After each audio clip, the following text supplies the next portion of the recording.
hand over to Dustin, if he can put down his camera. Okay, so Dustin Phillips is the co-chair of the IGF-USA, that's the Internet Governance Forum USA, and he's just going to give a quick overview of the IGF and why he's here in the Bay Area. Dustin has many roles, and aside from being the co-chair of the IGF-USA, he's also joint co-director of the ICANN Wiki, and is also the ISOC DC chapter lead. Cool. Well, thank you, Susanna, and thank you all for coming. Apologies to those who might be listening right now. My streaming equipment is stuck in customs at the Canadian border, so I got some new equipment today that is not working as smoothly as I had hoped. But anyways, the show must go on. So as Susanna mentioned, I am co-chair of the IGF-USA along with Shane Tews. And there's been a lot of discussion over the years since we began back in 2009. And maybe I should back up for a second and make sure, is everyone in the room familiar with the IGF? So the Internet Governance Forum was started back in 2006 out of a mandate from the World Summit on the Information Society, which was a United Nations convened meeting, and they were looking to fill a void to provide a global multi-stakeholder forum where public policy issues related to the internet could be discussed. And one of the most exciting outcomes that's come out of that since 2006 is this huge network of national and regional IGFs that are run independently of this global IGF and have sprung up independently. And I don't know the exact number, but there are, it increases every single year. And the IGF-USA started back in 2009. And every year we've had a conference in Washington, D.C. But there's been a lot of discussion about getting outside of the Beltway and engaging a truly national audience and making it really the IGF-USA and not just focused on DC. And so what I've been doing is taking a literal road trip and driving my 1996 Toyota Corolla across the US and having these discussions along the way. And I think that Silicon Valley and the Bay Area is the perfect first stop on this trip for this IGF-USA On the Road initiative, because so much of what we discuss in DC is related to the technologies that come out of here. And so it's a natural fit. I think that it's important to engage those that are making the technologies when we're having these policy discussions, and that doesn't mean just flying you all out to DC from time to time. It's also coming to you. And this trip has a few other objectives where I'm trying to go out and find the different communities across the US and look at all of the cool work that's being done around specific issue areas, capture those stories, and try to connect all of these like-minded initiatives that maybe aren't collaborating or sharing knowledge in the way that they should be. And so what I'm doing is trying to capture those stories and create a crowdsourced and collaborative platform to tell these stories and aggregate all this information, and called the Internet Communities Wiki. But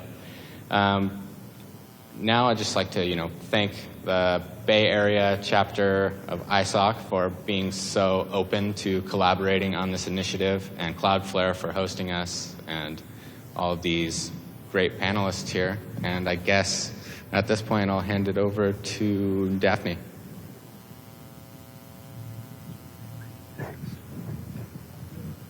Thank you very much, Dustin. I'm Daphne Keller. I'm the director of the Center for Internet and Society at Stanford Law School. We're a public interest law and technology center Mostly I work on questions of online speech and when private platforms become the adjudicators, deciding which speech disappears and which speech stays available. Before my time at Stanford, I was with Google for 10 years. I was the Associate General Counsel for web search and handled a bunch of other things, but web search was a lot of the most interesting stuff. So I have the pleasure of moderating this panel, and we're going to have each of the speakers talk a little bit about who they are and what they do, and then discuss the topics that were listed in the introduction. And I'm realizing that I actually forgot what sequence we said we were going to go in. Did we decide? Sorry? It was Mitch first. Mitch. All right. Mitch is going to speak first. Yeah, thanks Daphne, and thanks, Susanna. Yeah, I'm Mitch Stolz. I'm a senior staff attorney at the Electronic Frontier Foundation. EFF is a donor-supported nonprofit organization located here in San Francisco, and we work on preserving rights and freedom in the digital world. We use law, technology development, and grassroots activism as our main tools for those, and our main areas of focus are freedom of speech and privacy. Personally, I'm on the legal team, and I work primarily on intellectual property, telecommunications, and that is my entree into the broader topic of content moderation and censorship, which is what I'd like to talk about today. My interest is in preserving and strengthening what's good about the Internet. As a place where everyone can speak and everyone can be heard, where innovation can happen with pretty low barriers to entry. We're in an interesting moment for those things right now, what with the sort of the public anger against the major content platforms. And it's interesting because the threats that we've seen over, for really, you look back 10 years, 20 years, a lot of the threats that we had seen to the openness of the internet came from government, and now in the public mind, there's this perceived threat coming from industry, as well as far as both censoring speech and permitting or failing to police speech that's harmful. But that's interesting because the decision makers now are private actors, and the government. They're the government certainly hasn't gone away. And there's all this pressure now on the internet companies to, that they not be hands off. That they do actively police, things like terrorist content or hate speech or fake news or troll armies or other things often kind of vaguely defined, which the public is sort of demanding that the internet platforms do something about. But at the same time, don't censor me, don't censor the good speech. They're being held to a standard that, first of all, we can't really pin down, and second of all, is maybe impossible anyway. And then these platforms, some of them have gotten so big that they are essentially governments unto themselves, in the sense that they have the power to make these decisions that affect millions, that affect the speech of millions. And when you have that sort of power, when you have, to use Tim Wu's phrase, when you have your hand on the master switch, then you're a target for any government or other powerful entity that has its own desires about what should be on the internet and what shouldn't. You become the place where people go to try to co-opt, to enforce all kinds of speech policies, legal or otherwise.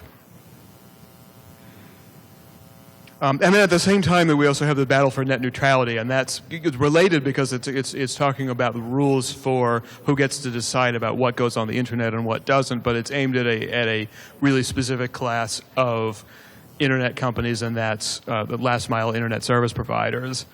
But it's related to this in ways I'll talk about a little bit. So I'd like to talk about how we distinguish all of these companies from one another in the sense of what policy should be applied to them, what laws should be applied, and what internet governance organizations and other community, non-government actors, what we should be encouraging them to do. And there's sort of two dimensions, I think, along which you can distinguish those companies. One is what functions they perform, and the other is how big they are. So I'll talk about those. In terms of function, something that folks at the Internet Society and the IGF are generally very familiar with is the metaphor of the protocol stack. You have physical hardware, you have the networking protocol, you have data transport protocols, you have applications, and then you have the human beings using the applications. And that's sort of the technological metaphor for how the internet works. And roughly speaking, it's maybe a useful way to think about the companies that do them too. It's not perfect, obviously, because companies act at all of those levels. Most companies act at multiple levels. Another way you can describe that metaphor is the center of the network versus the edge of the network. Sometimes that's what it's called. Now, at the far end of that spectrum, you have last mile ISPs, and the net neutrality fight is happening there, very much sort of up for grabs in the U.S. There are similar rules in other countries, but that's an area where it is possible to have a rule where basically thou shalt not moderate content. Right? We really don't want the companies that run the infrastructure that connects each of us and our businesses to the internet to be making decisions about content. But that's a pretty narrow category. And then I think you also probably put the domain name system somewhere closer to that end of the spectrum. Not in a legal sense. You maybe don't apply net neutrality rules to them, but as a question of how they should act and a question of policy, it's problematic when they are making decisions about content for reasons we can talk about in the Q&A if folks are interested. On the other far end of the spectrum, you have companies like Facebook, Twitter, Apple, companies that are actually on the content side, and they're going to moderate. There's no such thing as a really company of any size in that space that's not moderating content. Again, they're sort of being held to these impossible standards, which we need to encourage them to do better, but we also need to sort of figure out what does that really mean. And then in between, you have companies like Cloudflare, our hosts here, who it's a little bit harder to pin down, and it's a little bit harder to categorize, and that's tricky for this. And legally, all those companies have First Amendment rights in the U.S. So there's in a lot of ways under U.S. law we can't regulate how they handle speech, or at least any sort of regulations like that are going to be held to a very high standard under the First Amendment in U.S. law. A little bit different again with last mile ISPs. I think there's less of a First Amendment problem there. And what that means is a lot of those content moderation policies and the way we, as sort of the internet governance community, need to think about that is going to be less about law, at least for U.S. companies, and more about just what do good standards look like? What do community standards look like? I know EFF, my organization, along with other organizations, has made a few efforts at that. So there's one called the Manila Principles for Intermediary Liability, manilaprinciples.org. Another one which is sort of an attempt to systematize that, not as law, but as the policies that companies should follow. Another one that we've worked on, and I've spoken about this at a past ISOC Bay Area event, is called our Shadow Regulation Project, which is sort of a framework for evaluating the non-governmental policies, especially in the ways that they can be influenced by governments. and then I'll talk really quick about the other dimension that I'm thinking about, and that's size. Obviously, Facebook's policies, or say GoDaddy's policies, matter a lot more to a lot more people than how my friend moderates the comments on her blog. That's just a fact. And in many countries, I've been reading lately, like Facebook is the internet, essentially. There are far more people who say they use Facebook than who say they use the internet. It's all those things. So their policies have incredible implications for free speech. And in general, I think the internet is a lot more centralized now than, maybe its original sort of founders and visionaries expected. I don't know if somebody here knows the percentage, but a fairly surprising percentage of web traffic passes through Cloudflare now, and even email, which you think about is a distributed and sort of centralist protocol. Is increasingly centralized because of spam blocking and blacklists and so on. I don't know if anybody here actually runs their own email server, but they'll understand what I'm talking about when I say that the email even is more and more centralized. I'll wrap up. The size obviously matters. Paradoxically, I think a lot of the solutions that we've been talking about as a society lately about how to deal with content moderation would have the effect of building walls around some of the existing monopolies. In fact, Mark Zuckerberg said this to Congress. He said, you can pass laws defining how we do this, and a company like Facebook is going to be able to comply with those laws, but a startup isn't. So that's a danger in the moment that we're in right now.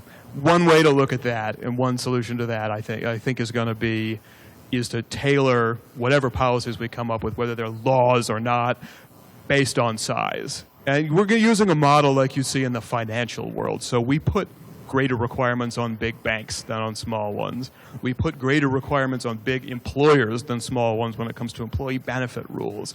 I think we're going to have to develop something like that for speech policies on the internet. Again, whether we're talking about laws or community frameworks. Looking forward to talking about all of this, and thanks again for having me here. Thank you, Mitch. I remembered our sequence, which has Jacob going next, and this is kind of a fun transition because you were talking about regulation based on size, because when the Copyright Office proposes that, for example, or the European Commission proposes that, Wikimedia usually shows up and says, you know what, we're big by some metrics, but we don't think we're who you had in mind. So I don't know if you're going to talk about that now. If not, we can talk about it later. But go ahead, Jacob. Yeah. So I wasn't going to go too much into the size thing, although I'll talk about it a little bit in doing an intro.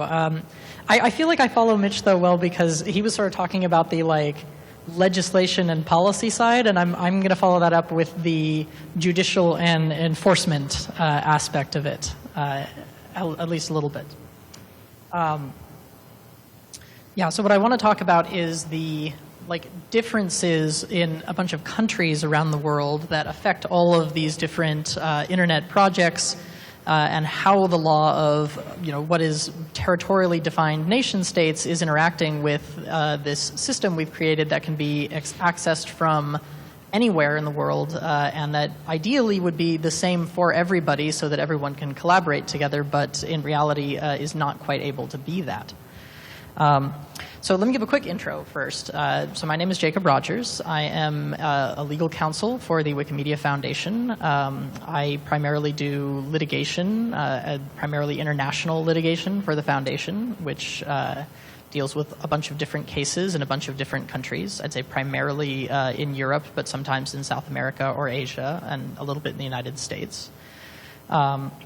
The Wikimedia Foundation is the company that hosts Wikipedia, and we have a mission in hosting Wikipedia of trying to make the world's knowledge freely available under free licenses for as many people as possible. As a quick intro, I'm sure all of you have read something on Wikipedia, but many people don't know how the projects work. So the actual encyclopedia is written by a global community of volunteers. Anyone can do it. You don't even have to make an account. You just click edit on any page. And there are, I think, in the tens to hundreds of thousands of active volunteers in any given month making edits and making changes to the different pages. And they are a self-governing volunteer community, meaning that not only do they write all of the articles, but also the policies for things like what's a good source for an article and what topics should or should not have an article are also decided on by a sort of collaboration process that the volunteers use. It's not dictated by the Wikimedia Foundation or by any other company or central authority. They just decide on it themselves. And one of the key things about all these different projects is that they are different in each language. So Wikipedia is in over 280, I think now over 290 different languages around the world. And rather than divide it up by country, it is divided up by language, and each language gets to set its own policies. An example of this is in English, they allow images that are still copyrighted if they are fair use under United States law, which some of you may be familiar with. It's a way to use photographs and such for like critical commentary and education. And in French and in German, countries or languages that have countries that primarily don't allow fair use for their populations, they have made a collective decision not to use any copyrighted images, even if it might be allowed under U.S. law. And so each language has its own process for collaboration, their own process for setting their policies about what sources are acceptable or not, and their own policies for how to write and style guidelines and everything like that. And this tends to run into trouble sometimes, especially in languages with people that have different countries with speakers in them. I'd say two of the most common types of cases we run into at Wikimedia are cases related to defamation or cases related to copyright. Defamation is when somebody doesn't like what a Wikipedia article says about them and claims that it's untrue or in some countries insulting in a way that is so serious that it is illegal. And copyright is, of course, when somebody uses an artistic work that they should not be doing because it was made recently enough that someone else owns it and they don't have permission. And this can lead to some real differences in substantive law between the projects. For example, in the language of Portuguese, there might be something that is completely fine to say in Portugal, but very problematic to say in Brazil. And that can lead to people fighting about what is allowed on the project, or it can lead to somebody writing something that is perfectly acceptable and then somebody else starts a lawsuit against them from a different country. We also see this in something like photographs of older works. In many countries in Europe, if you take a photograph of a painting, you get a new right in your photograph, but in the United States and several countries in Asia and South America, the photograph doesn't get any new rights at all and is freely available for everyone to use. And so if somebody puts that on Wikipedia, whether they are doing something that is illegal or not depends on what country they're in. So the role of the foundation and our litigation, all of this, is to try and figure out some of these things, and we will often take on cases or help defend cases that we think can help clarify the law and these conflicts between different countries. I don't have too much time left, so what I want to get to is there is this kind of core conflict about what jurisdiction the internet is subject to, or in other words, what countries can actually demand that people follow their rules all the time. In theory, a website can be accessed from anywhere that has a computer that connects to the internet. So you could say every website and every company that has a website has to follow the rules of every country on the entire planet. But that leads to a pretty bad outcome where the most strict, most repressive country in the world gets to dictate what everyone on the planet can see. So most people, I think, don't want that to be the way the rules work. Instead, there's been an attempt that is still ongoing to try and figure out whether there's some additional factors that can lead to a country to actually have power over a website or not. Examples of this range from the sort of very obvious, like if somebody is writing a thing that is like an article about a person who lives in the country and they are selling it to people in the country and they are making money and selling advertising to people in the country and they have an office in the country with employees, it seems pretty clear that they have done enough in that country that they can be sued there and the courts in that country will do things to them. But on the other hand, if somebody just puts something on the internet, there have been very banal sorts of decisions with something as simple as having a contact number with an area code in a particular country being enough enough that you can get sued in that country. And Wikipedia is a good example of this because we sort of are on the edge of these rules. The German language project is written in German, and so Germany, as well as probably Austria and Switzerland, would say that they can sue us in those countries because having something written in Germany is targeted to them. And we would respond to that and say that it is written in German for all German speakers anywhere in the world. They all see the same thing, and there's no particular country that's being aimed at. And I think you not only would get countries disagreeing about that question. You might very well have a German court say, yes, you can sue us, but then if they took that to a United States court and demanded that the United States court follow those rules, it might say, no, you made a mistake. But also you get these problems of what a court judgment, what a court at all even means, because the courts have power. People follow the laws because of their presence in a country and the ability of the government to do something to you if you don't follow the rules. So, if you actually have an office in Germany and a court says you have to do something and you don't do it, they will arrest you, or they will make you pay a bunch of money, or they won't even bother making you pay it. They'll just go to the bank and tell the bank to pay them. But if you don't actually have anything in Germany at all, and they nevertheless say that you have to do something, they then have to travel to another country and get the police of that country or the authorities of that country to take your money or arrest you, and countries might disagree about that. So that is where I'm going to stop, but these are ongoing problems we are trying to figure out and resolve. So I feel like we've moved down the continuum from like pure public interest to Wikimedia, which is in the middle somewhere, to somebody with members who are really trying to sell something. It's all about the money with me. It's all about the money with you guys. That's what it's about. No, and thank you. The joke is I've been Engstrom. I run a nonprofit that advocates on behalf of startups. So I represent individual companies, many of which host user content online. It's obviously a huge market. We're sort of, I guess, maybe nearing the end of Web 2.0, but the market for platforms is robust and wide and diverse. And while we hear a lot about the Facebooks and YouTubes of the world, the rules that we talk about have a huge impact on the type of companies we work with. I get the, I guess, easy or difficult job, depending on your perspective, of sort of synthesizing the great points that the previous panelists have made, because so many of them, I think, are salient to what I work on a daily basis. I got into this space by background, or by way of being a copyright attorney. I was an attorney defending file sharing companies during, I guess, what you would call the copyright wars of the late 2000s and early 2010s, back when this was a thing people fought about. And the companies we represented were, basically file hosting sites.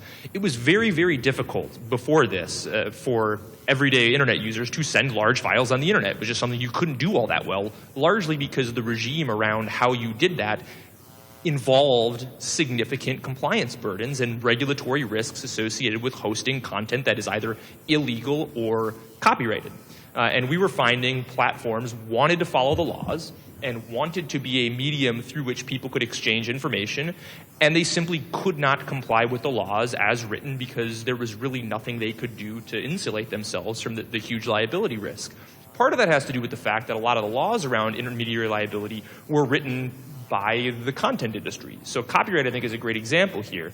There are very few areas in the law where the penalties associated with a civil violation are so very high. For illegally sharing a single file that will a music file that will cost you 99 cents on iTunes, you may be liable for up to $150,000 in damages, even if that was the only time it was shared. The only time you ever shared it was to one person. You could theoretically be held liable for that high of a damage award. So the risks here are obvious. This multiplies significantly. There was a famous case where the plaintiff, a large music publisher, asked for damages that were greater than the entire value of the music industry since the invention of the phonograph. Like if you totaled up how much money it made, it was beyond that. Crazy, crazy regime.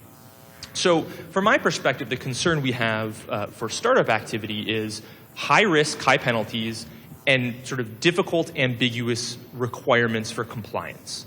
I think it's important to try to craft a regime that takes into account the realities of different companies' sizes and resources. It's hard to do in practice. I know Mitch was talking a little bit about, like, we have to craft a regime that focuses on the size of the company. I think that's great, and there are a lot of ways we can try to do that. In practice, I think it's really, really hard, and I'll give you an example of how this works. So in Europe, they're considering a proposal, which actually, it's probably on its way to being passed, the Article 13 stuff, right? Which would require platforms, the way it was originally phrased, was require platforms that host large amounts of user content to implement filters that would identify copyrighted material and remove it. Well, the obvious question is, what is a large amount of content? Unclear. Is it a large amount of copyrighted content? The example I would give is Kickstarter, for example, hosts a large amount of content by all accounts. Now, even if you could have a tool that identifies the content that Kickstarter hosts, which is a range from video to image file to text, a ton of different media, not all of which is amenable to filtering, even if you could, they host something like, I don't know, I try to do a back of the napkin calculation, 40 million image files or 40 million content files. In the last year they did a transparency report, only 215 projects faced copyright claims. So a corpus of millions and millions and millions of files, it's a large amount of content, only a tiny fraction were ever even accused of being infringing. And so to impose a legal regime on that company, even though they meet the criteria, doesn't make a lot of sense. So if you're a platform, if you're a small company that wants to compete with YouTube or Facebook, you're in a position often of, what do you do, right? So you get there's a couple ways you come across problematic content. You either discover it on your own or somebody notifies you of it. So let's say somebody notifies you of something on your site that they call hate speech. Well, there's a strict German law that penalizes the proliferation of hate speech pretty significantly. You don't have a lot of resources. You're a tiny company. I mean, the stat we always like to throw out is the average startup raises something like $75,000 of outside capital. The average angel round is only about $350,000, and that encompasses a wide range of different industries. For an internet platform, the cost of operating a platform is very small, so you can launch and scale with a minimal amount of capital. Part of the reason we have such a great, robust ecosystem in this space. So you don't have a lot of money to be hiring people. You certainly don't have the 20,000 employee moderation division, I suppose, that Facebook is talking about employing. So you don't have a chance to review the content. You receive a notification from a German regulator or from a movie studio. You just eliminate the content. You defer to the removal of content. That has obviously problematic incentives in terms of censorship, but it also imposes a huge burden on people that want to start companies to compete with these mega giants, right? And Zuckerberg was probably the most truthful thing he said in his entire testimony was, we can deal with this, the next Facebook can't. And yet we're trying to regulate these companies by imposing laws that only the Facebooks can deal with. Whether it's through the burden of taking action on content that a neutral platform finds, or by defining what constitutes problematic content in an ambiguous way. You see this in a recent debate around the distribution of sex trafficking posts online. This is a huge debate over the past year in Congress. Not entirely clear how a platform would know what sex trafficking posts look like because they're written in code. And the law penalizes sort of the knowing facilitation of this content. So how do you know that you're facilitating the content? How would you know that this is trafficking content? Well, it's not actual knowledge. It's something short of actual knowledge. If you're a small platform, anything you see that looks anything like traffic and content is getting removed. And this happened in practice. Reddit took down a ton of subreddits that were adult-oriented. Craigslist shut down its personal site. You see this across the internet. There are huge negative ramifications, even associated with something that seemed really targeted and really easy. Who wouldn't be opposed to stopping sex trafficking online? It's hard to do in practice without having problematic repercussions in a lot of ways, both in terms of free speech and in terms of just economic development. So, I mean, I'm sure we'll talk about this all in more detail, but I guess to put a little bow on why this is so dangerous, one of the laws that I'm sure we'll talk about a lot. How many lawyers are there here? Just so I get a sense of how deep we should be in terms of the law. Okay. So it's a panel full of lawyers in a room full of technologists, which is always hard, because you know a lot more about one thing than we know that we talk about a lot. Anyways, so there's a law in the United States called Section 230 of the Communications Decency Act, and this is what we call the bedrock principle of the interactive web, or that's what I call it. It ostensibly says you can't be treated as a publisher for user speech on your site that you have nothing to do with creating or developing. So if you're Yelp and people are posting reviews of plumbers on your site and you say something defamatory about the plumber, Yelp is not liable, right? Well, that doesn't stop somebody from suing Yelp over the defamatory post. And there's this law that basically says you're not liable, like pretty clear law, and yet dealing with lawsuits like that is still incredibly expensive. I'm doing a little bit of a research project right now, talking to attorneys and platforms on what it actually costs to get rid of cases under this pretty bright line law. And the answer I've heard is, okay, if you get a lawsuit, let's say you're Yelp and you get a lawsuit about a defamatory post, it's totally clear that this law protects you. It'll probably cost you $15,000 to $20,000 just to get rid of the case at the earliest possible stage. There aren't attorney's fees associated with this, so you're footing your own bill. Sure, you could file a malicious prosecution claim or a Rule 11 action. In practice, that never happens. In my time litigating, we filed one malicious prosecution claim. I left the firm, and 3 years later, it was still ongoing. It's hard to do. People don't like judges don't like holding attorneys liable for doing bad stuff. Who knew? So, this idea that, well, we get strong, bright line rules, let's just make them a little looser to encompass a broader range of speech. Well, they're already not as bright line as we'd like them to be, and the more we open this up to ambiguous interpretations, the more downward pressure you're going to have on investment, which is very real. We studied this. We did a worldwide poll of investors, and they all found that any change in intermediary liability rules will significantly decrease investment in the sector. So I'm out of time, but a lot of issues that we can dig into in a more fulsome, robust, and open discussion now. Excellent.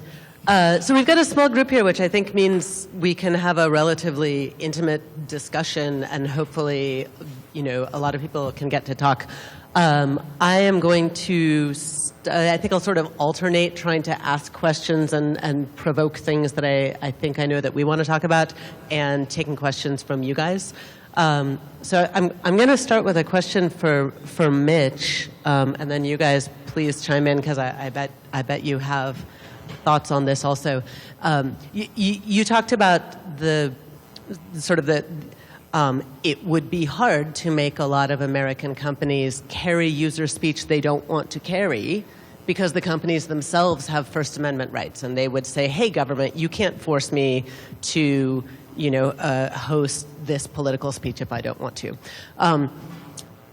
I've kept an eye on this issue for a while, and around the world, people sue platforms all the time saying, you took down my speech and you have to reinstate it because you're violating my free expression rights. And that's not a legal claim that really works, because free expression rights are rights against government. But in Germany, it just worked. Like, for the first time I've ever heard of, under the hate speech law, NetzDG, Facebook had taken down a post because they decided it was hate speech under German law, and also that it violated their terms of service, I believe.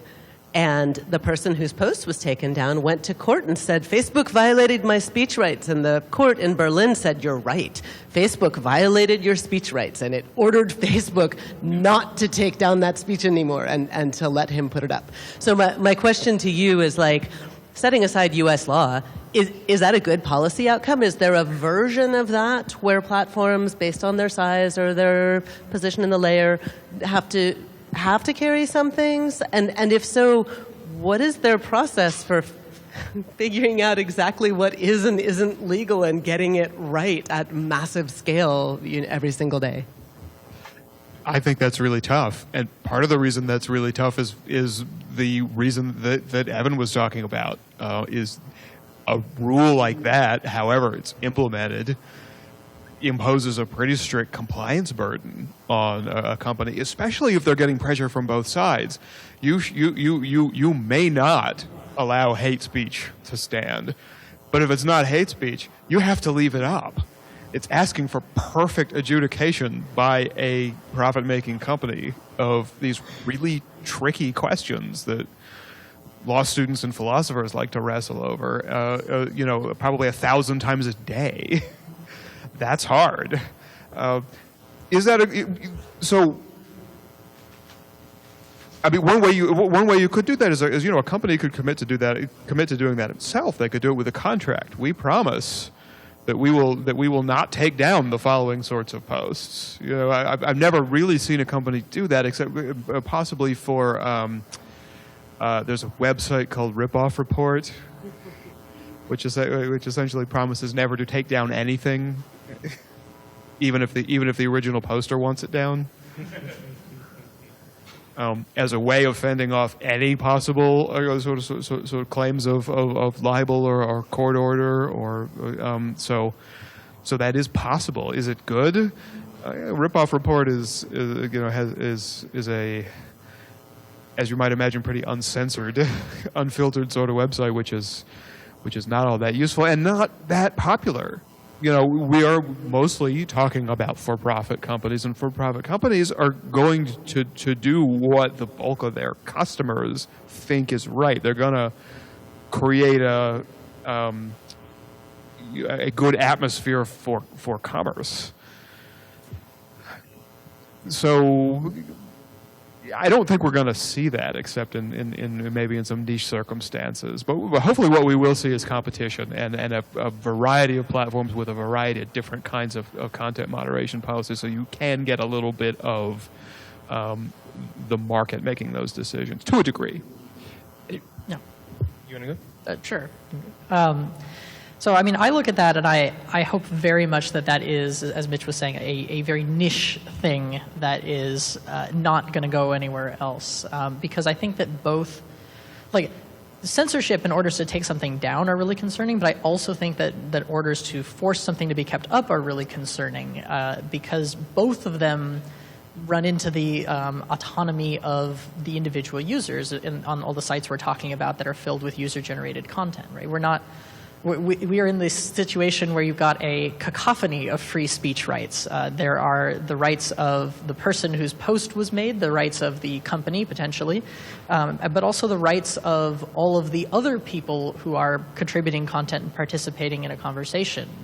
And, I look at, like, at least in Facebook's case, I look at that and I'm like, well, okay, they took an action as the company to take something down, and it was a very focused thing with this German hate speech law, and they got it wrong according to that German court.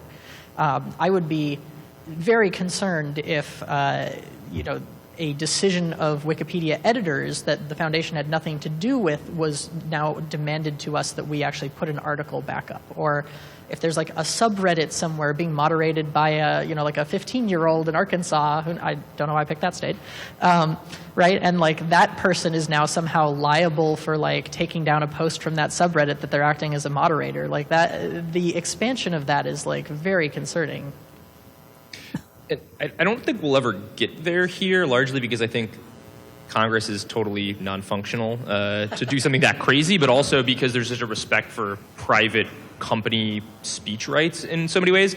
But we're getting closer than I think we're ready to admit. I don't know if people saw last week what some are calling the dumbest hearing in the history of the United States Congress about... That's a high bar. Yeah, I got to tell you, it was. I mean, I haven't seen all of them, but this one was pretty dumb.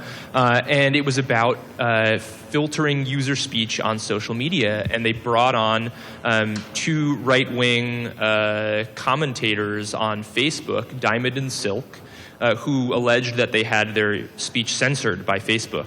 And it really wasn't. I mean, and they restored the content after complaints. But here is the United States Congress, at least some subsection of it, convening a hearing to point out how terrible Facebook is for censoring user speech and bringing them forward, by proxy to hold them account for these activities, which isn't quite the same as forcing a company to put it back up, but isn't that far off and is problematic, although in this case probably more stupid than problematic. Well, but let me make and then I'll call on you. Sorry, let me make the case for the conservative pundits. Sure. Right, because there's this guy Prager who's suing YouTube for demonetizing his videos. This guy Jared Taylor, who is a scientific race realist, who is suing Twitter for taking down his account. And what they're saying basically is, in today's world, if you want to reach an audience, you have to be on this small handful of platforms. And being kicked out of these small, I think what you and I have called mega platforms in some contexts, is incredibly consequential. And that's the reason there should be some form of a must-carry obligation. So I feel like we kind of haven't addressed that core complaint. Yeah, it's tough. I would think the approach there is to deal with the power of the platform rather than reaffirming their role as the mandatory carrier, right? I mean, if they've got such concentrated market power that not to carry that content rises to a right that should be remedied by a court, then I think the problem is the size of the platform. And we should be facilitating more entries into the space, recognizing that network effects create certain realities about how these platforms can work. But I think that's a dangerous precedent for a lot of reasons once you're starting to force those types of obligations to carry and to remove. Eve? This is just a data point, not a philosophical observation. The so-called censorship on Facebook strikes me as extremely random, and they depend on who got it on the wrong side, in particular author's side. I have only ever complained about a piece of Facebook content once, and it was a very thinly veiled death threat against a president. And I was told by Facebook that it was not a violation of their terms of service. So I bring it up just as one data point to reinforce my opinion that Facebook censorship is random.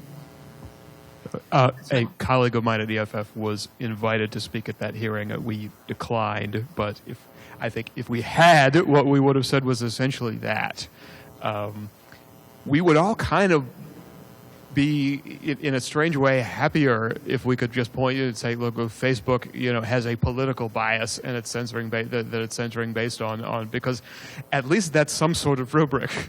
The reality is, and this is, I think, almost inevitable with a company of Facebook's size, is that they are censoring, but their censorship is haphazard, it's inconsistent, and it's not always based on really any recognizable principles. So yes. Yeah, I mean, I will say that there is some value in there's not value in the randomness, but there is value in the underlying thing that leads to the randomness, which is there isn't an obligation to review every piece of content before it goes up, right? Like one route this conversation goes in the bad legislative world is, you're right, this is terrible, it's random, we should just check everything. And that is, I think, would be very troublesome because it makes it very difficult for any company to grow or expand in any way.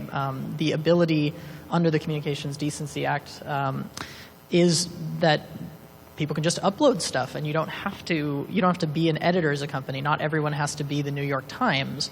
And so that does mean sometimes that what your attention is drawn to can be as random as who sends an email or who checks a particular post or who wakes up on the wrong side of the bed in the morning.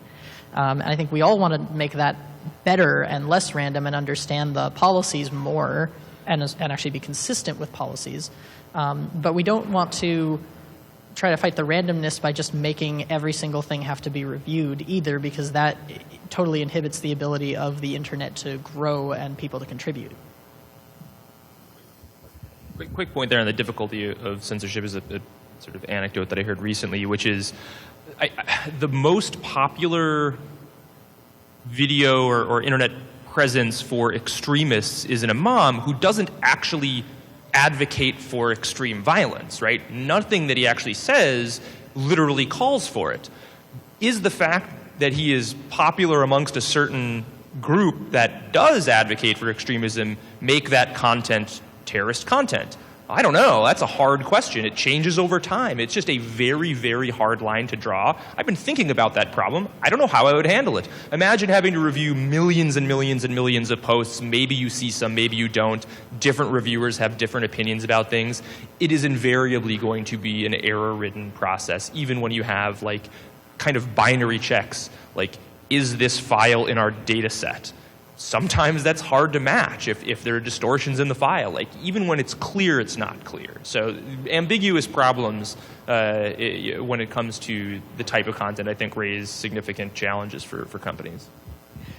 Julia Engman, who's a reporter at ProPublica, has solicited a lot of self-reporting about how Facebook takedowns have gone. And so she has a much bigger data set and the same conclusion of this seems very random. Of course, it's self-selecting, right? It's people who have something they want to tell a reporter about. That happened with Facebook. But assuming that's true, like assuming that it's really random, there's kind of a deep policy question there. Like, is the problem this could be done well, but Facebook just won't do it? Or is the problem this can't be done well? And if the answer is this can't be done well, like there's not a way to really accurately adjudicate massive amounts of speech at scale, what do we do with that? Like, what obligations do we want to put on the platforms as a consequence? I think Jim was up next, and then Calvin. Okay, so I think we've talked around this issue, but I wanted to get at this idea of there should be different standards that companies are held to based on their size, for some definition of size. And it is the definition of size that I'd like to pin people down on. So to make it specific, let's say we're talking about hate speech in Europe, and we want to say, okay, what should scale be? It's unclear right now. And you can say it should apply to everybody equally, but if not, you have to pick a metric, right? For employment law, it's obvious. For banking law, it's obvious. For this, it's not obvious. So tell me what metric and, if you can, what size to implement what Europe is talking about right now for hate speech. Boy, that's really hard to do. I wish I had an easy answer for it. I would say it depends on the nature of the obligation. So if the obligation in this case is, well, the filtering mandate, I would say the filtering mandate should be tied, if it's going to be tied to anything, to the financial stability of the company. How much money do you have? How much revenue do you make? As opposed to number of files hosted, because there may not be any sort of correlation between the number of files hosted and the number of files that you would want the filtering tool to remove. If it's based on like some sort of internal review capacity, perhaps it's employment. But all of these things run into obvious problems where, again, if it's the cost, if what we're concerned about is the cost of implementing the tool or implementing the procedure, then you would want it to be based on revenue. But that doesn't, I don't know how neatly that maps to the solution that doesn't satisfy the person who's the hate speech on Reddit, right? So Reddit has, 20 employees or something like that, but reaches 150 million people. I don't know how many, but they're like 300 right now, which is big, but not very big. Yeah. Okay, 300 employees. I didn't know it's that big. Yeah. But still, you can't, they have a tremendous amount of content. But if I'm, if somebody's making death threats against me on Reddit, well, that's not a good answer to me, right? Yeah, there's no satisfying answer. But that's part of the problem and part of the benefit of the way the internet works is you can build a huge platform with a small number of employees. I think Medium has 75 employees. It's just 300 at Wikimedia. So yeah, Wikimedia's 300 just about employees, and we have, I think it is 500 million unique devices accessing the site every month. Don't quote me on that number, but it's close. And yeah, we have a community that does this, and we have some systems in place, and there are actually some really cool volunteer developers that have written anti-vandalism accounts that are just if you write swear words on it, they'll catch that, but not everything. But yeah, it's a challenging problem. There's not an easy way to deal with that. That's why I'm trying to make you answer it down. Maybe it's impossible. Well, I'll say one more thing on that, right, which is we think about it as the model and the mission and the goal of the organization should matter somewhat too, right? Wikimedia has actually really good copyright compliance. The our transparency report statistics are something like less than 100 DMCAs every year that actually come to the foundation, despite having this 500 million hits a month kind of thing. And that is because the human volunteer community is doing this review, and they are dedicated to these like free culture principles, which is they not only want to avoid copyright violations, they actually want to avoid content that isn't freely available for anyone for any purpose. So they're a little more strict than the law requires. And that works really, really well. So we would say we shouldn't be the ones that have to put in this proactive monitoring. It would actually hurt that model because it puts this central authority of the monitoring tool ahead of the community that's doing the work. I agree with you that that's hard, and I can't give you a number. I wouldn't even try. I would like to think that if you state the problem more narrowly, you're talking about a particular kind of harmful content and a particular method of finding it and enforcing it, that maybe there's an empirical answer. It might be a little bit easier actually because of network effects. If there really is sort of a tendency towards bigness in things that are in internet communications platforms, if there really kind of can only be one Facebook at a time, then there's going to be a pretty big gap between the big guys and the small guys. And that'll just be clear. But it's also going to depend a lot on what policies we're implementing. So you take something like child abuse imagery, that's actually relatively inexpensive to enforce, in part because there's government agencies that tend to kind of centralize the work. But you talk about copyright infringement. Copyright applies to any bit of creative content that's fixed in a tangible medium, which is practically everything. Probably every adult in America is a copyright owner somewhere somehow. The problem space is so big that the solutions get really expensive, and then what counts as big is different. I've heard that YouTube's Content ID copyright enforcement system cost about $30 million to build. 60. Oh, 60 as of several years ago. Number wrong. And it has like several ongoing employees maintaining it. One quick last thing. There is a sort of, I think, maybe an emerging trend in how we're defining this, at least in the U.S. So the Honest Ads Act, which is a proposal pretty narrowly targeted to get at like Facebook for having political ads on the site, and it imposes obligations to disclose the identities of certain political advertisers, sets a user threshold. So I believe it's 100 million users. But of course, the question becomes, like, what if you're an email service? Are users the people who are sending the emails or receiving the emails? Because you can quickly get beyond 100 million if it's just you can force someone to be a user just by receiving an email. And I'm sure 100 million users is nothing to you guys, even though it's a very different obligation, obviously. So I'll say, I recently posed this question on Twitter to my followers who are 100% nerds who think about things like this, asking, like, does anybody know someone who's done serious work on this, like trying to define what a size metric could be that would work? And I got zero meaningful answers, like lots of speculation, but no suggestion that there's good academic work or draft models or anything. Calvin? Great views. I'm very sympathetic with what you're saying, especially as a startup guy, what you're talking about, compliance costs and so forth. I guess the question I want to hear from the panel is, when we start talking about things like censorship and freedom of speech and so on and so forth, at the end of the day, these are expressions of the society we live in, and it's not necessarily the same thing as a private company's charter. So my question for the panel is, what would they like to see in terms of how government pushes the prerogatives of its citizens, however that is derived, into appropriate behavior for the private corporations? I mean, in other words, we've heard about what you don't want to see. What would you like to see for how that should happen? I think you ask all of us, you're probably going to get different opinions. And you ask the people in this room, you're going to get different opinions. My guiding star is the First Amendment, and the values that it embodies, and the the First Amendment, this is true, is a limitation on government in the U.S. It is not a limitation on private actors. But the notion that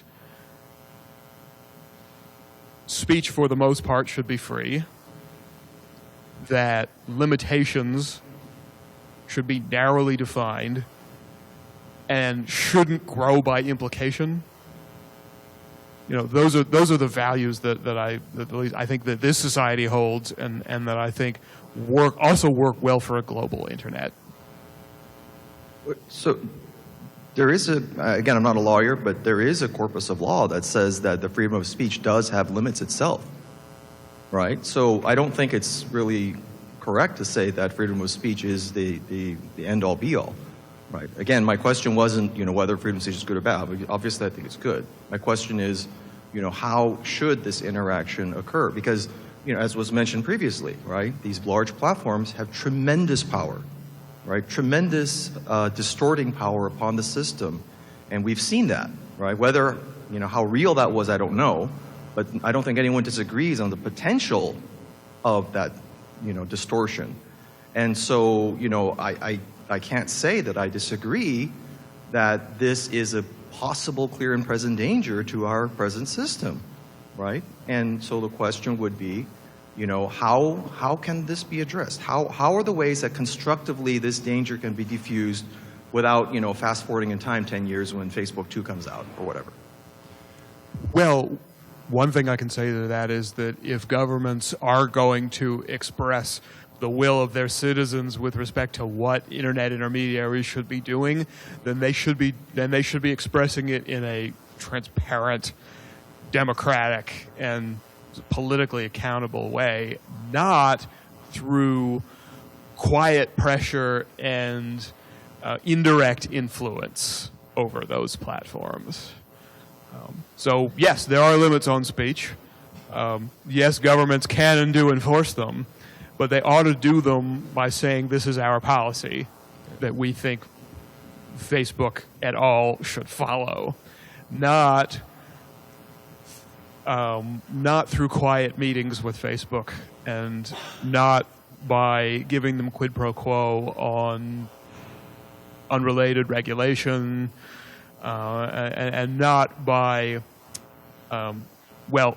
if you read our website of the Shadow Regulation Project, we talk about what some of those sort of quiet forms of influence are, but they're undemocratic, is my point, and they're unaccountable. So where that happens, it should be out in the open. So I think there are a few ways government has actually already gotten a lot of this right and struck an important balance. We talked a little bit earlier about Section 230 of the Communications Decency Act, and one of the smart decisions they made there was actually granting platforms the freedom to remove content without legal liability from the folks who have their content removed. So, it was embedded in this larger law that was meant to prevent obscenity online and protect children from the bad stuff that the internet exposed them to. A lot of that got struck down on First Amendment grounds, but some of the stuff that remained basically said if you're a platform and you find content to be objectionable, you can remove it, and you're not going to face liability for engaging in this Good Samaritan monitoring. And I think that's important to enable platforms to do the proactive right thing. I think you can force platforms to do the proactive right thing through social movement. You see this a lot. I mean, I think people are identifying things like algorithmic bias and machine learning. That's great. Let's have a social movement pressuring platforms, private platforms, to do the right thing rather than have the government come in and mandate something, because the government's going to get it wrong a lot of the time. And frankly, I think in the circumstances when we do have strict laws, they've done a decent job of drawing the line. So I think the classic example that always comes up, or usually comes up in talks about intermediary liability, is child exploitation imagery. There's no context in which that's illegal. We're not going to be arguing about whether that's okay to have online if it's put in a certain context. It's never legal. So making a strong regime around that material is sensible. There's really not an error that you're likely to run into. I mean, certainly there are images of the war-torn Vietnam, the naked child that sometimes get caught up in there, and that's never good. But by and large, that's just not something that's ever going to be okay. And so what government did is they instituted a clear regime, created a pathway that makes it easy for platforms to report this stuff. So they don't have to know, well, where do I go? You basically go to the National Center for Missing and Exploited Children, and you click a link and you submit it, and that's what you do. And it's just, the ease of processing this stuff when it is clear that we want this stuff removed, I think is a good thing. And empowering platforms and making it easy for them to do these sorts of things is probably the best government can do without forcing decisions that will have problematic ancillary impacts. Yeah, I think that covered a lot of what I was going to say on both sides. I guess as far as like what a good regime looks like, I actually would agree that a lot of it is already there, right? We have rules about, people making threats that they shouldn't make. We have rules about child exploitation. We have rules about violence. I think I don't think it's wrong for government to make adjustments on, to the extent that they are constitutional and to, express those in a law that people make. And it's just a question of like what actually works and what makes sense. If you open it up to, like, the problem is so many of these laws open it up to the worst party, right? The intermediary knows nothing about the situation. So if you start saying, hey, you got to take down hate speech, it's the party that is the worst position to figure this out because they don't know the context of the conversation. They don't know the personalities of the people involved. You can't tell the difference between two friends joking and two people actually assaulting each other. And so it's generally the wrong place. So the laws that I would want to see are the intermediary liability laws in place with the option to make like healthy communities to help deal with harassment problems without being liable because you've decided to intervene in one place.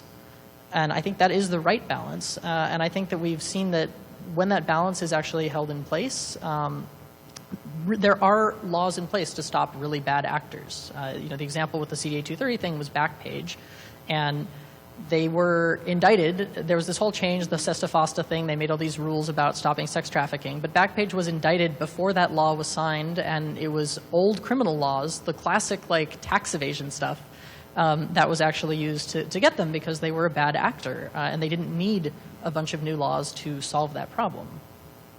I think there also is that the law tracks most people's moral sentiment and fails to track it in kind of weird ways. And one is, we were talking about can you sue a platform for violating your speech rights? No.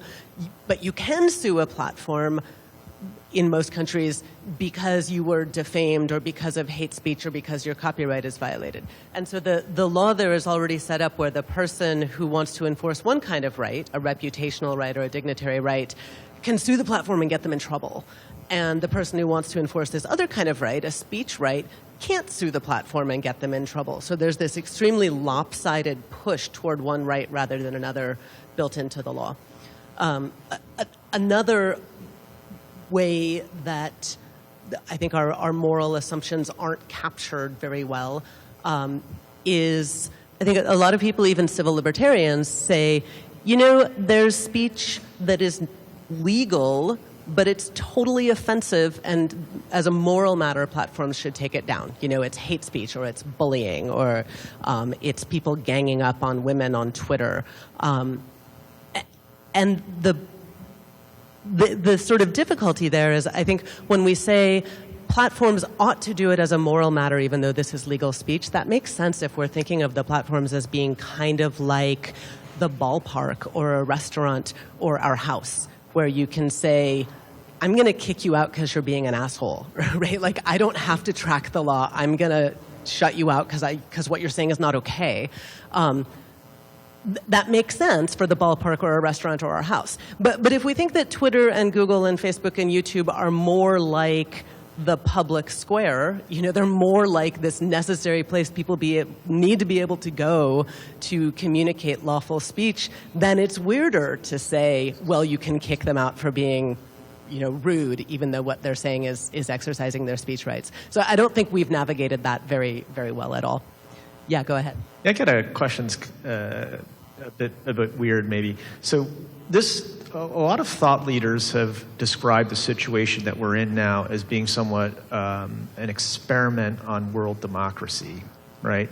Because now it's a one-to-one, one-to-many communication instantly. And this crosses all borders. It crosses a lot of values. There are shifts that are occurring rather rapidly. And what's happening is it's starting to equalize certain things. So for example, if in the United States, let's say certain coastal cities with certain populations and technologies will tend to have a certain evolutionary pace that's quicker, let's say, than the rest of the country. Right, and I think what we've seen, for example, in the last election, is the differences kind of pan out where other groups that formerly maybe were under the radar kind of come up, and they have now come out in force and have affected a certain change, right? And so that's kind of indicative of this situation where there are differences in values, where some have moved very, very quickly, but others felt left out, and there's kind of an equalization process that's taking place. Now, we're also kind of seeing this if you look at it on a global scale, what's happening, right? So part of this is that there's a culture that has moved to a certain direction. Others feel imposed on, if you will, right? And let's say the difference, if you were to talk about conservatives and liberals, or progressives, let's say. Progressives believe in, let's say, a faster pace of change. Conservatives don't necessarily mean no change, it means a slower pace of change, right? And maybe for certain people, the change coming too fast is too much, right? And so you see that type of rebellion. The question is then, is there a framework in the law or a type of thought that says, maybe we ought to adapt this to certain regions and areas at a certain pace, and then the law has, let's say, a sunset where you review it and see if you're ready to go to the next step. I know that sounds crazy, but I'm just curious what your thoughts are here, since there are a lot of lawyers here. I kind of feel like, I hate to stick this on you, but Jacob, but it relates to the jurisdiction points that you're making, I think. Yeah, I mean, so there's some parts of that like, if you do it exactly as you said, it probably would, like in the United States, would violate the Constitution, which says that, all 50 states have to be treated equally, and people have to be able to travel across all the different 50 states and engage in commerce freely. So you can't actually just say, like, all right, you can't, have these technologies in certain regions, but you can in other regions. But I do think that there's something to be said for development that helps account for different regions and different types of technology. We have seen this, for example, in some of the net neutrality debates, where there's been a push to have to not allow giant companies to completely usurp local industry, or to ensure that there is the ability for new competition to come in and to prevent lock-in network effects. So net neutrality is a really good law because it prevents a few giant companies from completely locking themselves in a monopolistic way. And I think that there can be other international agreements, like there are, in the negotiation of trade treaties. They get a bad rap in the tech industry because primarily they are like enforcing extremely strict intellectual property regimes across the entire planet, and that is, I think that's primarily related to the fact that there's lots of very wealthy interests pushing that. But you can use those same kind of trade treaties to push things like net neutrality rules, or to ensure that as companies are offering services, they are providing access to those services in ways that can be handled on devices that aren't as powerful as the devices that we currently have, or to make sure that people have devices, or that internet connectivity is considered properly a part of infrastructure that is being funded for development in various places, because it is necessary to partake in the global economy these days. So there are ways to do that and to like bring people in at different rates and in different ways, but it is not as simple as just saying like this region gets X and this other region gets Y. One interesting experiment along those lines is federated social networks. They're obviously having a hard time competing against the Facebook and Twitter, but they're interesting idea where different groups, they could be geographic regions or affinity groups or anything, run their own servers, and those servers can exchange messages with one another, but each one can set its own policies in terms of content moderation. So that's maybe the more regional or identity-based or sort of devolved model, and there may be policies that can help encourage that or help at least put that on a level playing field.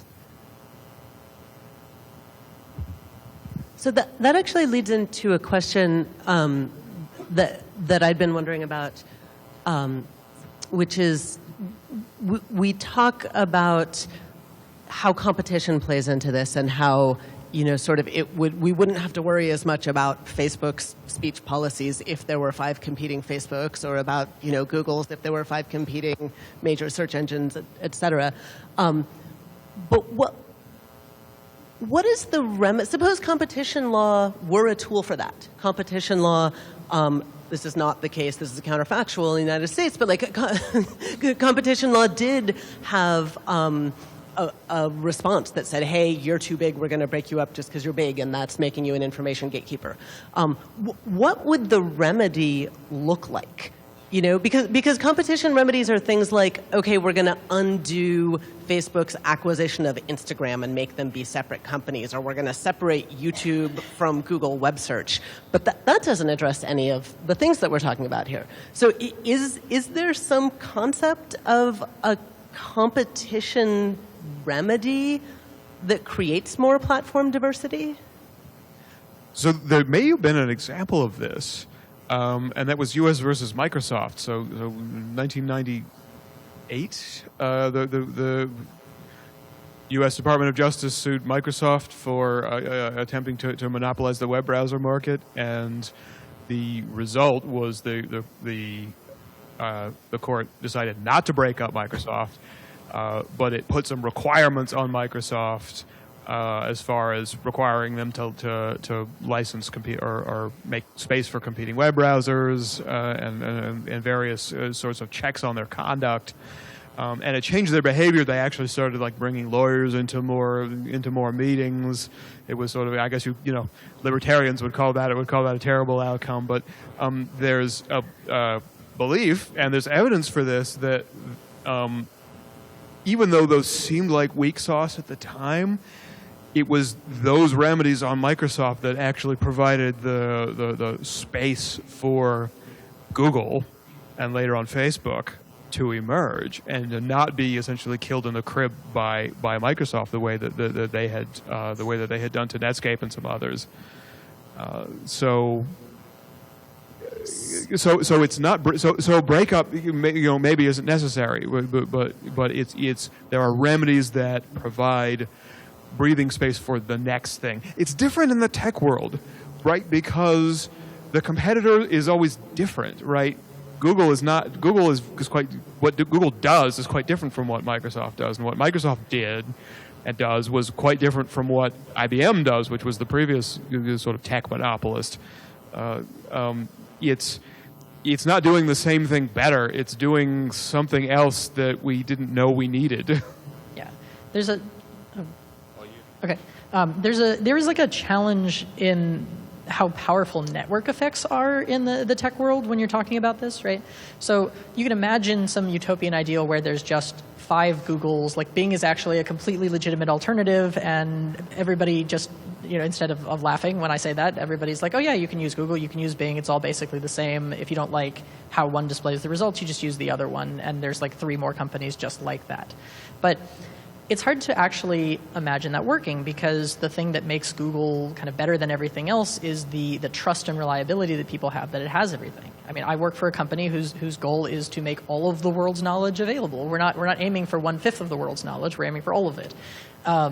And you know, the ideal is that's available. And maybe there could be 5 companies, all of which provide all of the world's knowledge, and you could differentiate by like user interfaces or that sort of thing. And certainly in our case, it's just freely available for anything, so anyone can compete with it. But you know, I think it's hard to imagine that network effect actually allowing for branching out. As soon as you broke them up, people would gravitate towards whichever one they liked best, and that one would get larger again, and then everybody else would get pulled in by that center of gravity.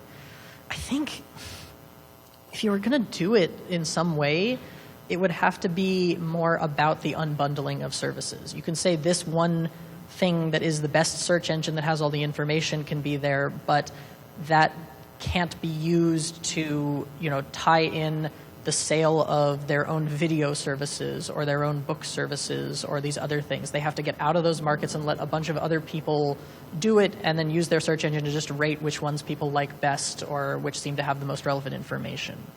And that is essentially what the DOJ did to Microsoft. Yes. That's essentially what the DOJ did to AT&T, which really kind of led directly to the development of the commercial internet. It was to separate running the phone system from building applications on the edge of it. Well, and that's what the European Commission did to Google, but that only solves the problem where, if Google is driving traffic to G+ when really there's a better social network, or they're driving traffic to whatever frugal is called, Google Shopping, and instead of a competing shopping service. But that doesn't really get at the problem of using gatekeeper status to control the sort of free information people are getting to. Yeah, I mean, trying to be creative. I guess the only thing you could realistically do is some form of extreme data portability mandate, but even that's not going to, like an extreme data portability mandate where you make it easy to transport your whatever information you have to a different competing service, perfectly seamless. I suppose there's even sort of an extreme unbundling, like translating to the network unbundling principles that you have for like last mile internet connection to say anyone can freely plug into this service and ride off the rails of Google search in a way that is costless and seamless or minimally cost imposing. But even that, obviously the whole point is ultimately it is a social network. It plays by network effects, and you can't wish that away. And of course, data portability remedies or anything that's sort of like the magic API that lets anybody use Facebook's data to generate a different news feed or different removal policies or whatever, that runs smack into privacy and data protection laws, right? It's very, very hard to pull that one off. That's Cambridge Analytica. Well, yes. I think it is Cambridge Analytica. Yeah, hi. We're obviously having this conversation on the heels of the Toronto van attack, right? And that was directly attributed to the incel chat rooms. We've seen a number of other really violent things happen. Charlottesville comes to mind, that came from the fervor of mob mentality, the violence of mob mentality. And I'm curious what y'all have to say about the failings of the police system to deal with attacks online. And I've heard a number of stories of people having very direct death threats against them, and the police just putting up their hands and saying, there's nothing we can do. So I'm curious what would need to change to allow for the criminal justice system, the police system, to protect people better. A lot of that is education. A lot of that is poor training at police departments, I think, and this belief that, which is really just unacceptable in 2018. That's not real. That's online, but I think that persists with law enforcement. Yeah, a lot of this is generational, and this is sort of the advantage and the disadvantage of the common law system that is where we live. So there are laws on the books that say, like, harassment is a crime, and you can be thrown in jail for it. And the problem is that there are a bunch of cases that are old cases that say things like one annoying comment is not harassment. In order for it to be harassment, you either need like that threat of physical violence, or you need a really long and repeated series of multiple things that are like so unreasonable that it is harassment. But a court could look at something like a person getting dogpiled on Twitter, which is maybe like a single incident with a bunch of comments, none of which is directly a threat of violence, but which nevertheless is putting a person in real fear, and change the precedents in a common law system and say, actually, yes, I, the judge looking at this case, see a real harassment case here, and therefore I'm going to find this person guilty, or bring it to the jury and not dismiss the case, or whatever system you're using.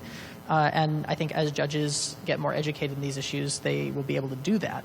And there is also this is a space where we were talking earlier about what would make a better society. I think you could have a legislature update the state criminal statutes to say the definition of harassment is now something that is either a threat of violence or a repeated course of conduct, or something that is putting someone in this clear fear of their life and is viewed as like objectively reasonable by a jury or something like that. And there are ways to, don't use that wording. That was my I just thought of that 5 seconds ago wording. But there are ways to come up with that could encompass some of the things you're talking about. I think one of the challenges there is, particularly I think in some of the incidents you're talking about, there's just a temporal connection that's hard to square with privacy, in the sense that in order to get to the point where you could unmask the identity of the speaker and take action against them, the legal process is going to be slow invariably, and I don't know that you can really adapt that quickly to it.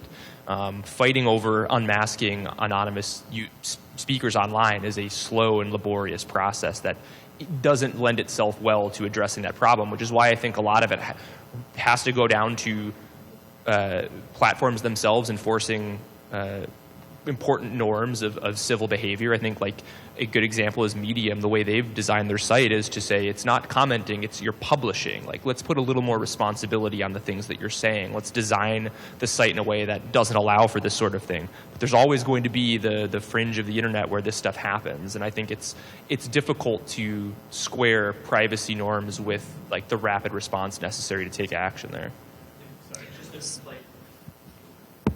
But then Roman gets to ask a question because he hasn't talked yet. This is kind of a playing, I'll say devil's advocate or police advocate, which for many people is about the same thing, but not for me.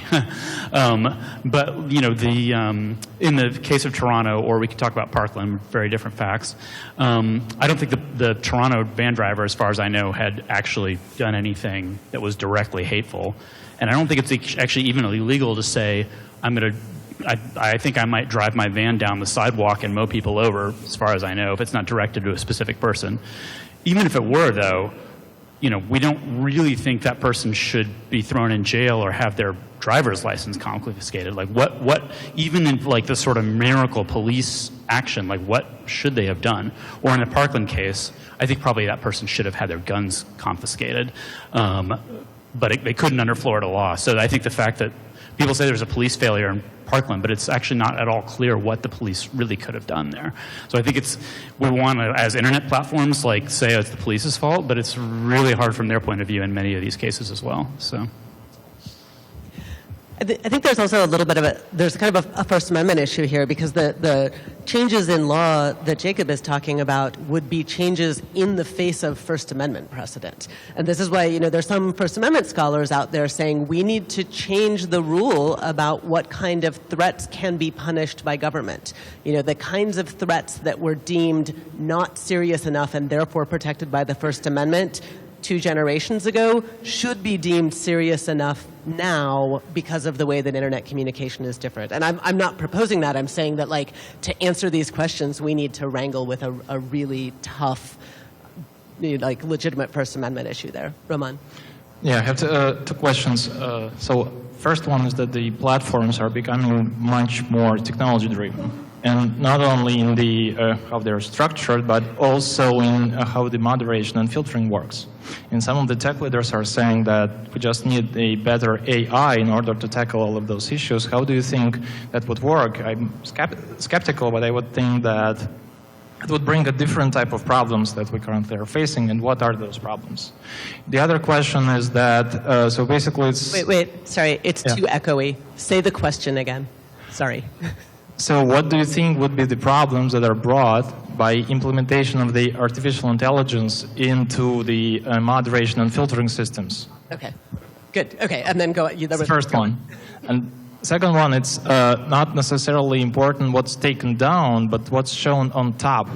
So do you think that the ranking algorithms and the systems that actually rank content should be more transparent, whether there should be a regulation on platforms to actually explain what's shown where and for what reason? You want to take the filters one? Sure. A lot of thoughts on filters, as I'm sure we all do. It's a hot topic. There are inherent limitations on what existing filters can do. When it comes to AI, I mean, the classic example you can give now is the AI that mistakes a blueberry muffin and a chihuahua, because both have little bulbous things on a tan background. It happens a lot. Like, it's just not perfect. All we're talking about there is identifying an image. If you're talking about like natural language processing, now you have to interweave cultural norms and you know, individual regional dialectic changes. It's a really hard problem that's probably just going to require more analysis from humans than it solves. I mean, I think if we ever get to the point where AI can truly understand the nuance of human speech and make a determination on something like, is this hate speech or is this legitimate political speech, we've got a lot more to worry about than what's happening online. I mean, that's like a Terminator level Skynet situation, I think, on our hands at that point. So really, I think it's less likely. It will be useful in some instances of flagging content that a human reviewer will ultimately have to look at. But it's not going to independently be able to solve anything, I don't think. So it is pretty good at the flagging thing. That is like the way to go, I think. Sorry if I interrupted Mitch as he was about to say. Please. But so there's a tool on Wikipedia that the Wikimedia Foundation has been working on developing called ORS. Don't ask me what it stands for. But it is able to rate the quality of edits made to articles. And I'd say it's like maybe 80% accurate, right? Nobody's claiming this is like right every time. But it makes a volunteer that is doing human review a lot more powerful because they can take the limited time they have and look at the edits that are flagged as likely to be really problematic, or quickly go through the edits that are likely really good and help like draw attention to really high quality articles. And sort of the same thing with the ranking stuff, right? Ranking adds a little extra level of complexity because you can be trying to be as neutral as possible, but you still have, like, somebody says, I want to see Trump, and you're like, what? Okay, are you talking about the president? Are you talking about the card game? Which of those card games? There's a lot of card games with Trumps in them. And you have somebody at some point in writing this program, because it's not really AI here, we're just talking about humans guessing at what people want when they say that. And they probably are going to say, oh, it's probably the president most of the time, and then the rest of the time it's the card game. And somebody has to make that call. Even if they're trying to be as neutral as possible, you still have to address the person on the website that types something into a search bar to find what they're looking for. You can try to make that transparent, but I think most people just don't even really understand it. Actually, I think Jacob hit the nail on the head with that. I mean, AI, as we know it today, reflects the biases and the blind spots of its designers and of the data sets that are used to train it. So it's not really an answer to say AI will do this better. Not if we're talking about any technology that we know of today or that we can really see coming. On your second question about transparency, I think that's hugely important, and I actually think that could be potentially one of the competition remedies that Daphne was asking about. Maybe even more so than data portability is disclose how you do this. Then the public we can evaluate what the biases of those designers were, and what the blind spots were, and what why we're seeing what we're seeing. And I don't know. I mean, I could list a whole bunch of counterexamples to that too, but I actually think that could be a big component of this. So I want to take part of Jacob's answer about filtering and push it back to Evan, because Jacob, you make the really important point that like AI and filters are going to screw up and flag the wrong thing, and the remedy for that, or a partial remedy, is to have humans review it. Of course, we know that humans also make a lot of mistakes, but it's a corrective measure. But then move that to the startup context and the small company context.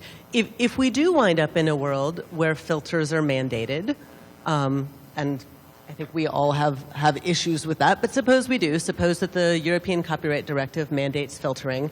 Then do small companies have an obligation to hire a big staff of humans to second guess, to correct the filtering errors? Or is that something where startups come in and say, fine, we didn't want to do this filtering, and we hate it, but please don't ask us to take on this even greater additional expense where we can't possibly compete with the incumbents of having to have human reviewers. Like, where do startups come out on that? I can't imagine a world in which filtering mandates aren't quickly followed by human review mandates. I mean, you see this in practice with YouTube. Their filtering system, among the most sophisticated in the world for identifying a very narrow range of content, audio and video files, principally audio, had to hire a team of reviewers to check out the errors. So, I mean, this is a $60 million system, state of the art. It still is insufficient. I think in the 512 filings, Warner Music said YouTube fails to identify 40% of our content.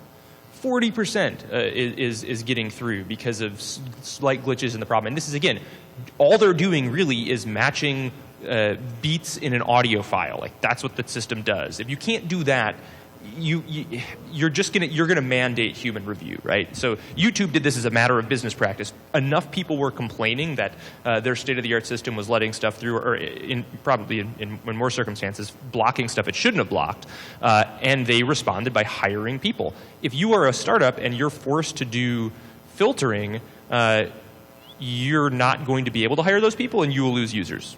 It's as simple as that. I mean, I think if you can afford to take on the cost of implementing one of these systems, which is an open question to begin with, these are really, really, really expensive.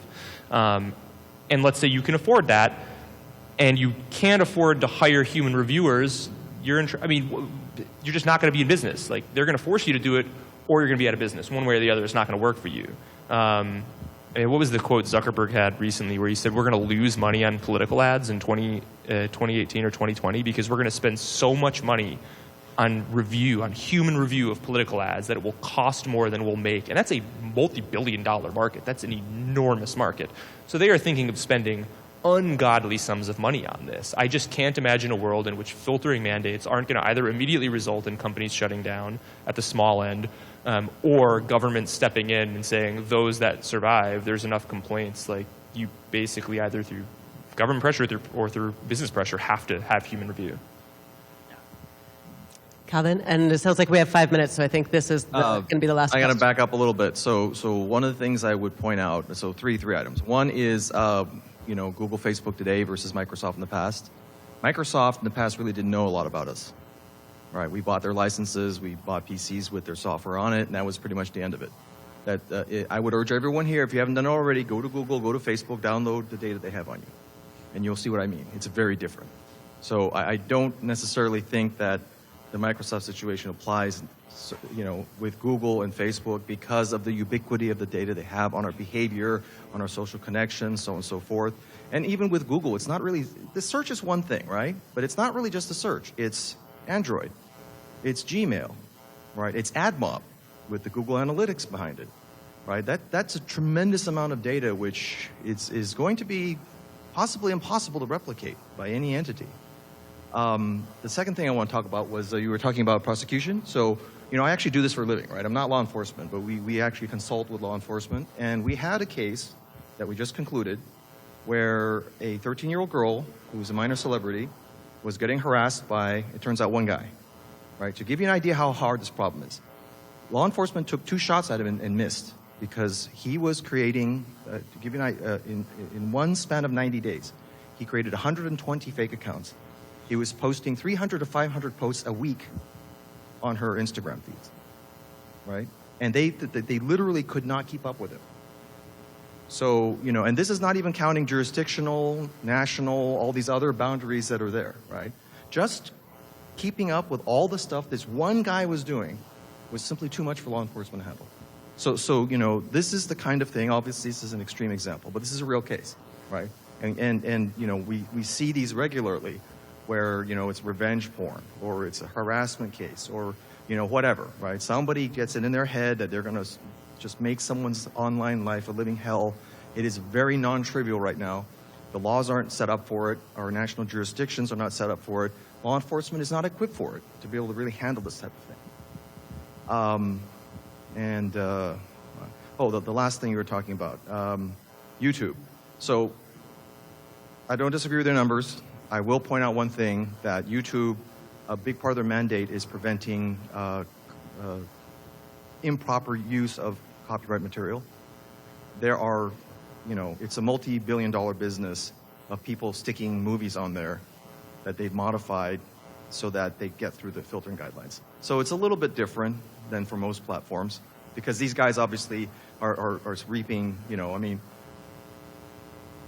if you've seen some of the operations that are out there, they have very sophisticated AI-based routines that automate the filtering and modification of audio and video content in order to get around the reviewers. That's why they need the people, because the machines just aren't very good at this constantly varying space. But having developed that, they could use that on any other video site that isn't YouTube, including a startup that does something with video that's not going to have the $60 million to even begin to combat that. Agreed. So, yeah. Agreed. But there's no incentive for a smaller site because they don't have the huge reach. There is certainly an incentive to take proactive measures to stop things like copyright infringement. I mean, you can be held liable for, the law generally says you have to have specific knowledge of content, you don't act on it, but there's red flag knowledge. There's this idea that, it's so pervasive on your site that you should have known, and even if you win, you lose in a lot of circumstances. If you recall VO was sued for copyright infringement based on some of these theories. The law said you don't have a mandatory obligation to filter for content or proactively search for it. They went bankrupt because they won their lawsuit but lost all their money. That happens. You can't get into a position where you're defending yourself against some of the most well-heeled companies in America over the efficacy and propriety of your filtering decisions. You just go out of business. I think there's also the issue that we're sort of talking about what motivations companies have to voluntarily build filters, but what's coming from Europe is a situation where everyone has an obligation as a mandatory matter of law to build filters, and that puts you in a pretty different circumstance. And any more responses on those remarks? One more quick one, I think. So looping back to my thing, there's a question of if you build all these filters, what about all the different standards of different populations? So Europe is like, you must build a mandatory filter, and they are more or less saying for all of these European laws, you just have to apply it to everybody to do anything effective, because if there is one European citizen that is traveling outside of Europe and is harmed by this access to stuff, or is harming Europeans by accessing stuff, then you still have to comply with European law. And there's certainly push from many other regimes around the world to demand that their laws are complied with everywhere for everyone, which is a real question if you don't agree with that. You can even go the other way and have, like, Europe might say something needs to come down, something needs to be filtered, but the United States at some point might say, actually, that should be available for everybody, and you can't take that down. Or vice versa. The United States says take something down, and the Germans say keep it up. You're just violating the law somewhere, somehow. So that is a problem. Okay, I'm being told to stop. Thank you so much to Dustin and Susanna for setting this up. I think maybe Dustin...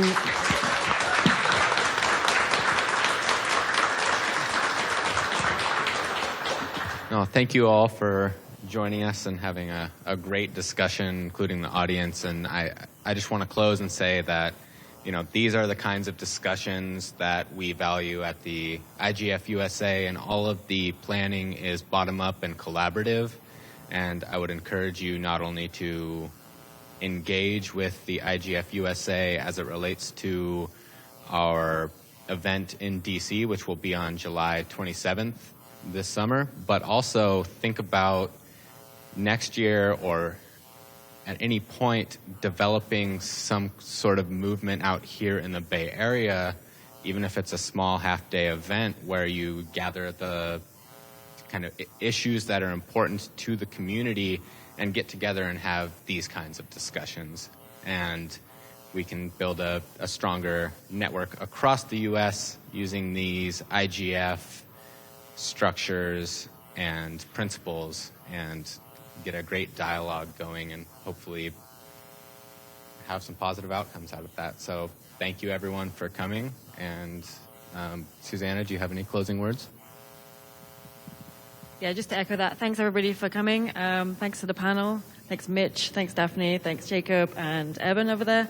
I'm sure we could have carried on forever, but we have to let people go home. So, and thanks again to Cloudflare for hosting us here. It's been a wonderful evening. Thanks so much.